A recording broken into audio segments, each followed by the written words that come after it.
Bienvenidos a Libertarian Times. Hoy estamos con Juan Ignacio, dirigente joven libertario. ¿Cómo estás, Juan? ¿Cómo estás, Marcus? Gracias por invitarme. Todo muy bien, la verdad que muy bien, muy contento. Es un gusto tenerte aquí. Gracias. Bueno, ya que han pasado casi 2 años desde que asumió Milei a la presidencia, ¿nos podrías contar un poco tu experiencia personal?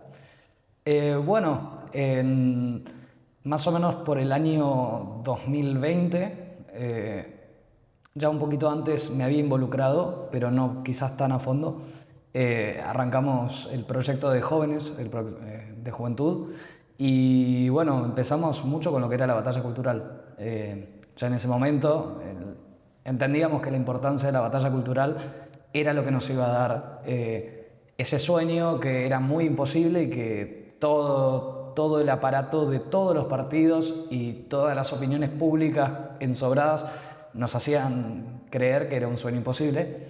Y bueno, arrancamos con esos jóvenes. Ya Javier Milei estaba entrando en la política y bueno, lo acompañamos en todas las apariciones públicas que hizo, en todo lo que se podía. Y bueno, en el 2023 encaramos un dato interesante es que en el 21, cuando él cierra la campaña, en verdad cuando gana la banca de diputado, dice: voy a recorrer todo el país para que haya una boleta libertaria en cada rincón del país. Y bueno, desde el 2021 estuvimos en campaña sabiendo que Javier se iba a presentar a presidente y bueno, durante el 2022 hubo mucho de esa construcción y bueno, el 2023 nos agarró para esta campaña que fue increíble porque no sabíamos lo que estábamos haciendo como jóvenes, porque en verdad era todo esto bajo una expectativa de país que era diametralmente opuesta a la que estaba gobernando y a la que había gobernado antes, y cualquier cosa que haya visto el mundo antes no se parece. Entonces,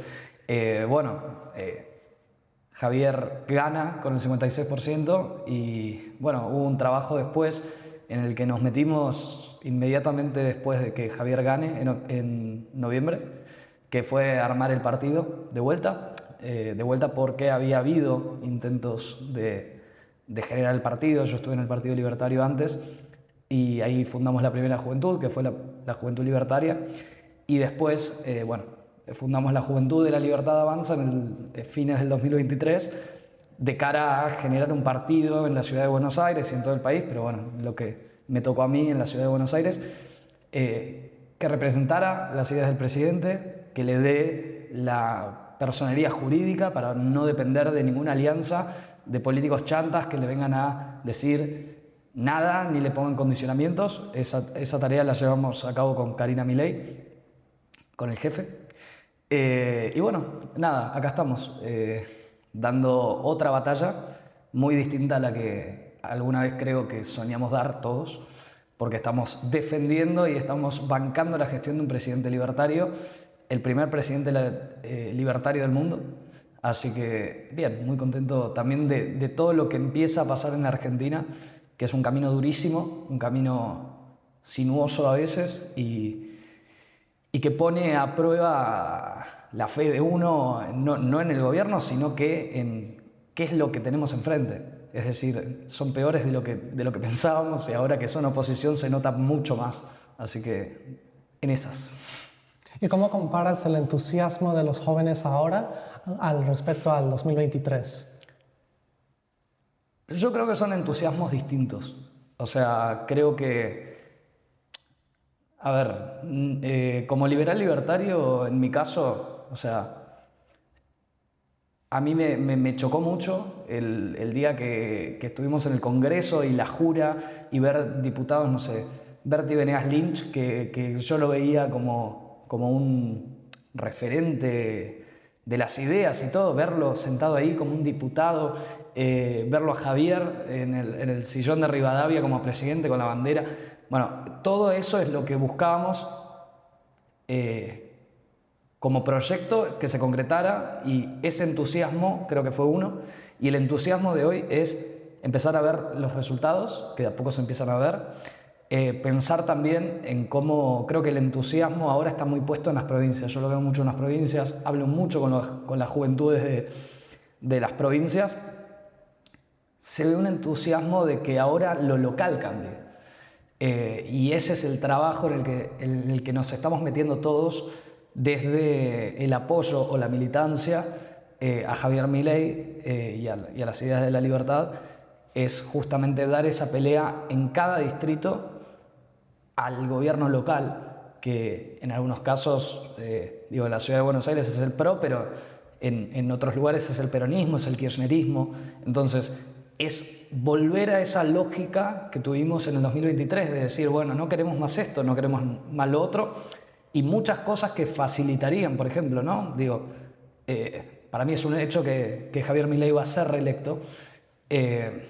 Bueno, empezar a pensar cómo es el segundo gobierno también, con gobernadores liberales libertarios que empiecen a dar la pelea impositiva, la batalla cultural desde el poder en cada una de las provincias y en las distintas legislaturas provinciales que hay. Entonces queda un montón de camino y creo que el entusiasmo está puesto ahí, pero es verdad que es distinto porque hay como un acostumbramiento ya a toda esta cuestión de que todo sea tan público y todo sea tan... O sea, también a las operetas, ¿no? Porque no hay que dejar de hablar de cómo los aparatos políticos siguen poniendo palos en la rueda, generando fake news, generando desinformación sobre lo que realmente pasa. Y bueno, creo que esa es la siguiente pelea que tenemos y en la que hay que poner el entusiasmo, como lo pusimos en el 2023, y hicimos de un sueño imposible algo posible. Muy interesante. Entonces, ¿en qué temas se están enfocando para hacer ese fake news y cómo lo combates como joven? Bueno, ante todo, creo que hay un trabajo impresionante que está haciendo Manuel Adorni con el programa nuevo de Fake 78. Creo que eso evidencia, y es muy sintomático lo que pasa, ¿no? Porque los medios todas las semanas dan una noticia nueva de que hay un ministro que está por renunciar, que lo están por echar, que esto, que lo otro, y al fin y al cabo eso no existe. Intentan manejar con los términos que ellos conocen, porque ellos son la vieja política y nosotros somos la nueva política. Intentan generar ese tipo de noticias y yo creo que no son eficientes ya. Porque antes eso, si vos del otro lado del mostrador tenés un político tradicional, que esas cosas le afectan y esas cosas ponen en juego su reputación y todo, bueno, a Javier Milei eso no le importa y eso tampoco le da en las encuestas, porque las encuestas siguen dándolo como el político más popular del país, cosa que en casi 2 años es inédito que un presidente se mantenga en un nivel de estima tan alto.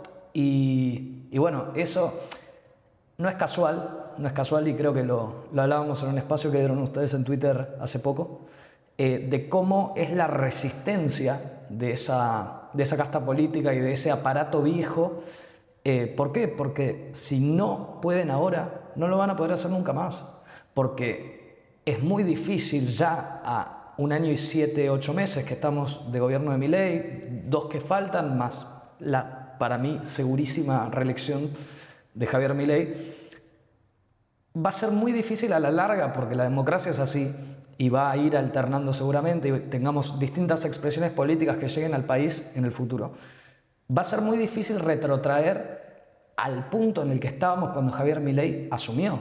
El gasto público, el déficit, los empleados ñoquis que había, los organismos falopa que había, los ministerios. Es decir, hoy todo tiene una cuota mucho más grande de razonabilidad y creo que vamos a ir ascendiendo en esa cosa de un Estado mucho más lógico, y sobre todo que la política pierda esos privilegios que ostentaba antes. Y bueno, es eso justamente lo que necesitan poner en juego, porque no les queda otra. No les queda otra porque imagínate que en 2 años vamos a estar decidiendo los gobernadores y el jefe de gobierno en la ciudad, y de ganar una provincia de la Libertad Avanza, cosa que me parece muy poco factible, yo creo que van a ser muchas más, el experimento de un presidente libertario ya lo tienen y no lo pueden manejar. Imagínate el de un gobernador cuando empiece a exigirle a las intendencias que tomen la responsabilidad de sus gastos, que la gobernación tome la responsabilidad de sus gastos, dejen de llorar la coparticipación y todas esas medidas que van a ser muy consecuentes con el gobierno de Javier Milei a nivel nacional. Ellos no van a poder volver a ser feudos, porque la gente ya habrá tenido una experiencia previa de un gobierno liberal libertario, y creo que eso es lo más importante, por fuera de las fake news y por fuera de los periodistas ensobrados. Creo que justamente lo que no quieren, a lo que no quieren llegar es a eso. Entonces, ¿dirías que esos reportajes de fragmentación, todos esos son fake news? Sí, porque el socialismo, la izquierda, el kirchnerismo, el peronismo en gran parte se ha sabido, a mi entender, alimentar muchísimo de la grieta. Es decir, nos tenían en una grieta constante. Este gobierno no plantea una dicotomía similar. Lo que hoy plantea es kirchnerismo o libertad. ¿Por qué? Porque la gente ya sabe lo que es el kirchnerismo y ya sabe cómo nos fue con el kirchnerismo y ya sabe los riesgos de volver a tener kirchnerismo en nuestra sociedad. ¿Por qué? Porque robaron, porque mataron, porque censuraron y porque son unos grandes psicópatas con poder que someten a la sociedad en fragmentaciones que no existen. Entonces, creo que eso es lo que... Ahí es donde termina de ver, creo que la política, que el fenómeno de Javier Milei no solo que no terminó, sino que está recién muy poco iniciado. Porque el cambio se va a ver en 10 años, cuando esto de lo que hablábamos, ¿no? Y esa grieta en la que nos han querido meter siempre, y en esa fragmentación y en esa radicalización, porque a veces los escuchas hablar y pareciera que nosotros somos los irracionales y los que plantean el odio, y creo que la gente a veces no recuerda lógicamente lo que era vivir en ese kirchnerismo. Entonces eso es lo que para mí termina dando el impacto real en esto, ¿no? En que el kirchnerismo ya lo conocemos y la gente ahora está conociendo lo que es vivir en las ideas de la libertad. Entonces es mucho más difícil que te digan que este gobierno va a hacer tal o cual cosa, porque la gente también lo está experimentando como experimentaron el kirchnerismo. Entonces ellos convirtieron a su fuerza política y convirtieron a su modelo económico y su modelo social y su modelo de gobernar el país en un insulto. Yo lo creo así, porque fíjate que no hay más que una movida de marketing que decir es kirchnerismo o libertad. O sea, y la gente lo vota. O sea, en la ciudad de Buenos Aires, un 30% de la gente que dijo que no quiere ni posiciones tibias y mucho menos posiciones similares al kirchnerismo. De hecho, el kirchnerismo votó a un radical. Entonces, bueno, creo que es muy interesante lo que está pasando. Habla por sí solo. Claro. Y bueno, en tu vida personal, ¿qué cambios has visto? ¿Te sientes más seguro, menos inflación? Bueno, a ver, sí, efectivamente hay mucha menos inflación. El tema de seguridad, quizás lo podés ver mucho más. A ver, en la ciudad de Buenos Aires nos gobierna Jorge Macri. Los temas de seguridad son los de siempre, no hay mucha modificación. Hay sí un cambio en el tema de los piquetes, que es increíble, y eso no depende del gobierno nacional, depende del gobierno nacional y no depende del gobierno local. De hecho, toda la resistencia que pudieron la dieron. Pero bueno, a mí que yo voy a la facultad, ahí por la 9 de julio me cambió la vida, porque imagínate que si yo quería tomar un colectivo desde mi casa hasta la facultad, bueno, muy probablemente más de una vez por día iba a tener un piquete, justamente en la 9 de julio. Entonces, bueno, eso ya no existe, gracias a Dios. Sí, hoy me tocó, bueno, sufrir un paro de subtes, pero por otra cosa. Pero bueno, sí, yo siento que También lo que creo y lo que veo es que hay una confianza en esto, ¿no? O sea, en que de a poco hay muchas cosas que no se ven, pero que empiezan a impactar muy de a poquito. El Ministerio de Desregulación, por ejemplo, que creo que es una tarea alucinante la que están haciendo, porque hacen más de 100 desregulaciones por día y tienen, por ejemplo, ahora medio trabado por los cucas en el Congreso una ley que se llama la Ley de Hojarasca, que deroga más de 100 leyes obsoletas o que impiden la libertad de un montón de cosas. Esos trabajos que está haciendo, que son súper administrativos, porque al fin y al cabo es derogar normativas todos los días y estudiar todas las trabas que le puso la política a la gente, se empiezan a notar porque empezás a ver que abren negocios que además son estéticamente lindos. O sea, es una cosa que por ahí quien nos ve de otro lado no parece una ridiculez lo que estoy diciendo, pero incluso en el gobierno de Macri, que pasó que algunos locales abrieron y todo, tenían como esa cosa berreta, o sea, de poca calidad. Ahora empezás a ver como lugares que tienen una inversión que decís, wow, o sea, abrieron un montón de cafeterías que no son cafeterías puestas con 2 pesos con 50, sino como que la verdad que esas personas confiaron en el país y dijeron, voy a poner esta cantidad de dinero para que mi negocio rinda, y creo que es porque el Estado hoy justamente le rehúye a las regulaciones y dice, bueno, vos querés generar dinero, sos un héroe, vení. Entonces, si bien falta un montón y ojalá un montón de empresas más inviertan en la Argentina, creo que en eso impacta en la vida de la gente. ¿Por qué? Porque cuando abra una cafetería, cuando abra un comercio de cualquier cosa, justamente le va a dar trabajo a la gente y le va a dar bienes de mejor calidad a la gente que lo quiera comprar o que lo desee comprar o que lo pueda comprar. Entonces, otra cosa en la que sí veo mi vida impactada y parece una banalidad, pero son cosas de la vida cotidiana. Me parece fantástico que se hayan abierto las importaciones de la manera que se abrieron, porque hoy consigo productos que antes tenía que comprar por internet y que no llegaban y que eran un problema o que los comprabas solo cuando viajabas. Hoy llegan un montón de productos que antes no llegaban, tenés mucha más oferta e incluso un rubro que en Argentina era complicadísimo porque era de los más caros de la región, probablemente del mundo, la industria textil, que para comprarte una remera tenías que tener no sé cuánta plata. Bueno, ahora están utilizando el principio de Menger porque no están vendiendo nada, porque todo el mundo compra en Shein.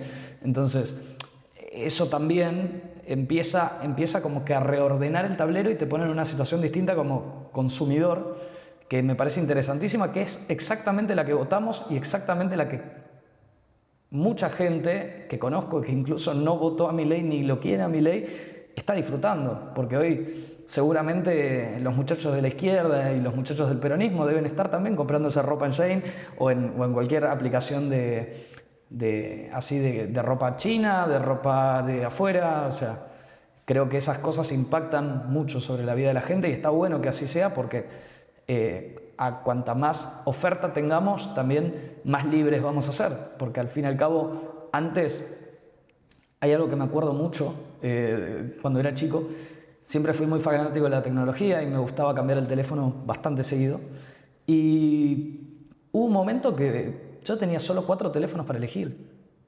2013, 2014. ¿Por qué? Porque todo se hacía en Tierra del Fuego y vos tenías un teléfono que había salido hacía 6 meses que recién lo empezaban a vender en Argentina. ¿Por qué? Porque lo tuvieron que traer de China todo desarmado para que tenga un sello de Tierra del Fuego, cuando todo eso estaba hecho en China. Entonces, era tan irracional lo que la política nos había trastornado la vida por ser elegante. Creo que es muy sintomático cómo impacta directo en la vida de la gente y en la vida diaria. Porque hoy podés comprar hasta gomitas que vienen de otros países que son riquísimas y que a los chicos les gustan, y eso nos hace libres porque lo ves en TikTok y te lo puedes comprar. No es como antes que eras preso del socialismo y eso era ser cipayo. Entonces creo que eso es muy bueno. Sí, claro, se han visto unas cuantas más importaciones y me alegro que estés mucho mejor y que la gente con la que hablas también esté mejor con su calidad de vida. Bueno, decías que están abriendo más negocios, que ves más inversiones. También hay muchos reportajes que están cerrando panaderías, cafeterías, restaurantes. ¿Dirías que eso también es fake? No. Muy probablemente A ver, en el mercado las cosas abren y cierran, las cosas suben y bajan, y habría que ver la situación puntual. Yo creo que la generalización de que cierran negocios, bueno, hay que ver también, porque vivimos en una esfera de proteccionismo durante muchísimos años en los cuales cada vez que venía un gobierno que trastocase alguna de los subsidios y caían un montón de empresas, bueno, habría que repasar también si esas empresas o negocios en particular no estaban también viviendo con un respirador artificial de estar exentos de pagar impuestos o de tener alguna protección específica en alguno de los insumos que utiliza, industrias, por ejemplo. O mismo también, bueno, a ver, el empresario sabe que cuando invierte puede ganar o puede perder. Y podés ganar y podés perder. Y el contexto que existe hoy en la Argentina no indica que si vos, como corresponde, vendés un bien de mejor calidad a un mejor precio, eso te lleve a la quiebra. Las malas decisiones financieras existen, las malas también gestiones anteriores, no de gobierno, sino que del propio local o lo que fuera, o también el no interés por algún producto en específico. Creo que es muy amplio y es cierto, creo que no hay una cosa masiva de cierres en algún rubro específico, sino que es algo que lógicamente ocurre y que pasa en todo el mundo. Pero creo que la situación de hoy permite mucho más ganar mucho dinero, o sea, porque los negocios, sobre todo las cafeterías y todo eso, o sea, el consumo hoy empieza a subir, se nota, te das cuenta cuando vas un fin de semana a cualquier sector que haya muchos bares o lugares para comer, ves que la gente efectivamente está yendo allá.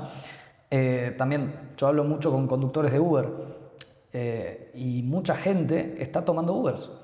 O sea, entonces hay también nuevas lógicas de consumo y que creo que pueden hacer también que vayan cerrando empresas. Digo, no conozco los casos puntuales, no quiero decir una barbaridad, pero en mi opinión es un poco eso también, que se puede utilizar la realidad que un local o 2 locales, 3 locales, 10 locales cerraron para también perjudicar la percepción general del gobierno. Dicho esto, también hay, bajo las premisas que se manejan en la prensa que difama, cuando el dólar está alto hay una corrida bancaria y cuando está bajo está pisado, está esto, hay atraso cambiario, ahí no me salía. Entonces, siempre van a encontrar un punto donde pegar, pero bueno, después la propia evidencia empírica de lo que pasa en el país te hace notar que, bueno, aparentemente no era tan así. Entonces, creo que es un poco eso. Ok, muy interesante. Y bueno, también tocaste el tema de las elecciones, especialmente el 27, pero ahora en unos meses se vienen las legislativas de Buenos Aires y federales. ¿Cuáles son tus expectativas de eso? Para mí la libertad de raza, o sea, literalmente. Si bien no creo en encuestas, muchas encuestas marcan que la libertad avanza independientemente del candidato que tenga. Tiene un piso de 30% en muchísimas provincias. Hay provincias que mucho más, los números son de locos. Y también creo que la gente entendió, bajo esta experiencia de casi 2 años, teniendo un Congreso bastante poco representado por la libertad avanza, porque tenemos 39 diputados, ahora se sumaron 6 más en un interbloque que venían del radicalismo. O sea, creo que de a poco se va entendiendo esta necesidad que tiene la libertad avanza de cubrir lugares en el Congreso para que todo lo que el presidente Milei lleve a la Cámara pueda ser efectivizado, porque al fin y al cabo es lo que la gente votó. Milei no está haciendo ningún tipo de medida o de práctica política que la gente no haya entendido cuando él se presentó como candidato y resultó electo presidente. Entonces, la gente empieza, creo, de a poco, y lo he hablado con muchos, empieza a ver también esa cosa rancia de los diputados negociadores que cuestionan todo en comisiones. O sea, me tocó ver y seguir muy de cerca como para mí es muy sintomático, la ley bases. La ley bases, la primera ley bases que se tuvo que pasar a comisión de vuelta, cuando vuelve a las comisiones, tenía 640 y pico de artículos, quedaron 230. O sea, todavía hay más de 400 artículos de la ley bases que no están hoy en rigor o como una ley. Entonces, creo que todo lo que viene ahora es positivo, justamente porque para mí la Libertad Avanza va a ser muy buenos resultados electorales y vamos a tener la posibilidad en el Congreso que de verdad se escuche también la propuesta legislativa de la Libertad Avanza, que hoy está muy abocado también a la agenda del Ejecutivo, pero que también debe tener su esencia propia a partir del 10 de diciembre. La Libertad Avanza, el bloque de la Libertad Avanza, que para mí va a superar cómodamente los 80 diputados, va a tener que imponer su agenda, porque es la agenda que la gente está pidiendo y la agenda que necesita la Argentina para salir adelante.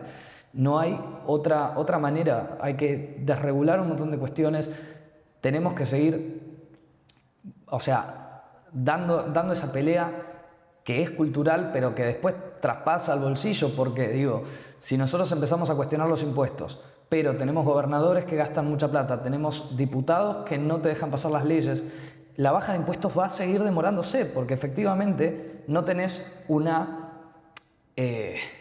respaldo hoy en el Congreso, que gracias a Dios igual hay mucho respaldo, aunque no sean diputados nuestros.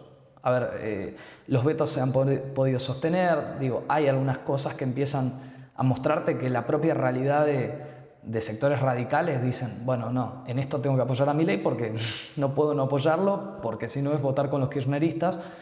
Y otra cosa muy importante que para mí se viene es que la Libertad Avanza tiene todo para ganar y solo 4 bancas para perder. O sea, que son las de Javier Milei, que se gana en 2021, la de la señora del Senado y Espert y Píparo. Es decir, solo son 4 bancas las que se renuevan contra más de 40 y pico que tiene que renovar el peronismo en todo el país. Entonces, hoy tienen un bloque de 98 diputados, que no creo que se mantengan 98 diputados. Entonces, bueno, hay que ver también qué pasa. No quiero hacer futurología, como dice Adorni, pero yo creo que es muy prometedor a efectos de esto, ¿no? De poder dar una nueva discusión parlamentaria que se pueda dar a fondo y en serio, porque hoy con la enorme tarea titánica que están haciendo nuestros diputados, obviamente no es suficiente. A lo que hay que arreglar no es suficiente y van a tener que ser muchísimos más.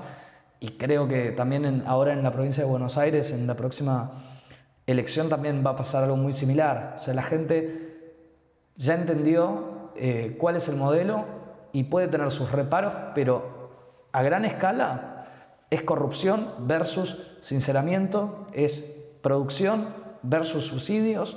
Entonces, la gente lo empieza a notar porque nos está quedando sin trabajo. Si se queda sin trabajo, es mucho menor el tiempo que tarda en conseguir otro.